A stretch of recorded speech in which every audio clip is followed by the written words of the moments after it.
Okay, so this is going to be a little bit different than the other talks. So I'm kind of medicine adjacent. And I am trained as a reproductive biologist, so I have my PhD in reproductive molecular biology. So I really wanted to tell you guys my path and how I got here and kind of struggles and successes along the pathway, okay? So my background, I was born in Great Falls, Montana. That's my hometown. It's very desolate in that there aren't very many people, right? There's more cows than people in Montana. But that's okay, we kind of like it that way. I went to undergrad at Carroll College, and that's in Helena, Montana. It was a small, and it still is a small, private liberal arts college.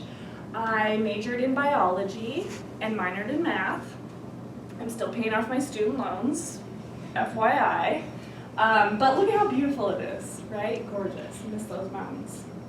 While I was an undergrad, I was able to get 2 years of undergraduate research experience.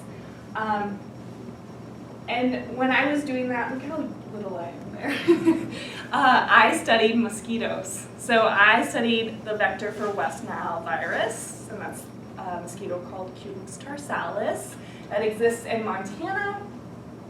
And I was a first-generation college graduate, so my parents didn't go to college, and so they couldn't really be a voice in terms of what I should be doing or where I should be going.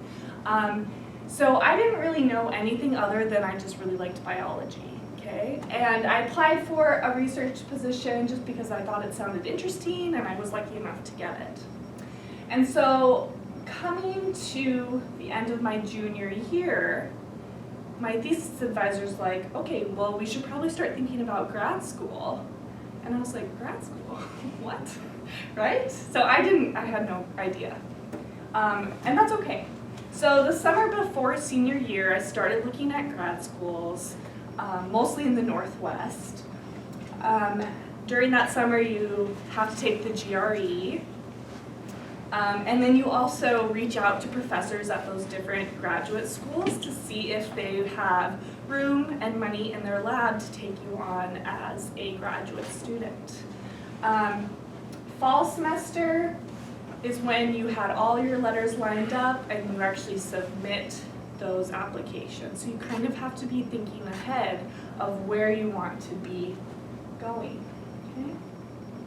Okay? So spring semester, senior year, this is when you hear back from the schools and you get to go on interviews. And so I realize some of you are pre-med and you may not be thinking about graduate school, but you still have lots of time to change your mind, right?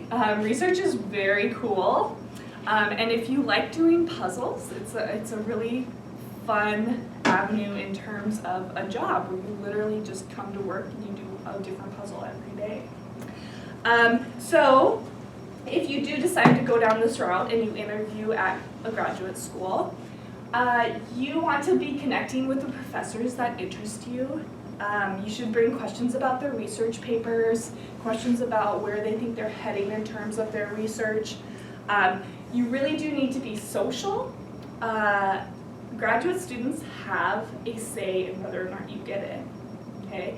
The professors will ask them, did you like so-and-so? Did they fit in? Did they seem serious? And so even though you're going to be exhausted from interviewing, you really need to go out to the bars with the grad students, right? Because that will make you stand out. You don't have to drink, obviously. You wouldn't want to go and drink too much, but you do need to be social because that's going to help you get in. You need to ask a ton of questions about research, school, and life. So this is where you're going to be for the next 4 to 6 years, right? So you need to be in a place where you can see yourself being happy. And I'll touch upon the mental health aspect of graduate school here in a little bit. So this is a book I read prior to going to grad school, and so I thought I'd throw it up here. You can get it on Amazon. It's called Surviving Your Stupid Decision to Go to Grad School. And it's focused on getting your PhD. I'm sure there's an equivalent one for med school.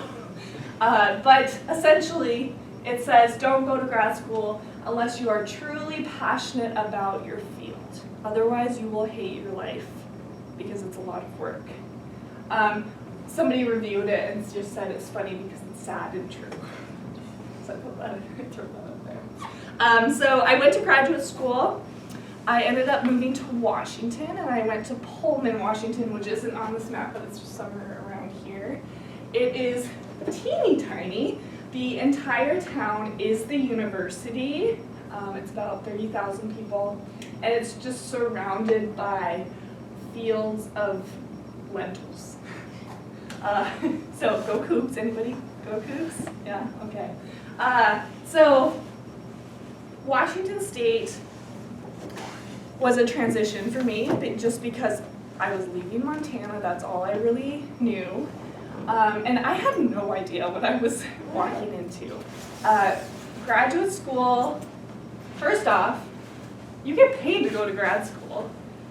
You don't have to take out any student loans. So I had been making about $3,000 a year doing research as an undergrad. And so when I went in 2013 as a grad student, I was making $23,000 a year. That was like a lot.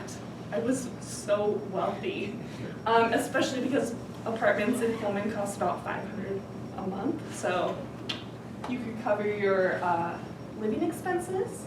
And so when you get to grad school, you're going to do 3 8-week rotations, and that varies by school. You might be doing 2, you might be doing 4. And essentially it gives you a taste of that professor's research that you potentially want to join their lab.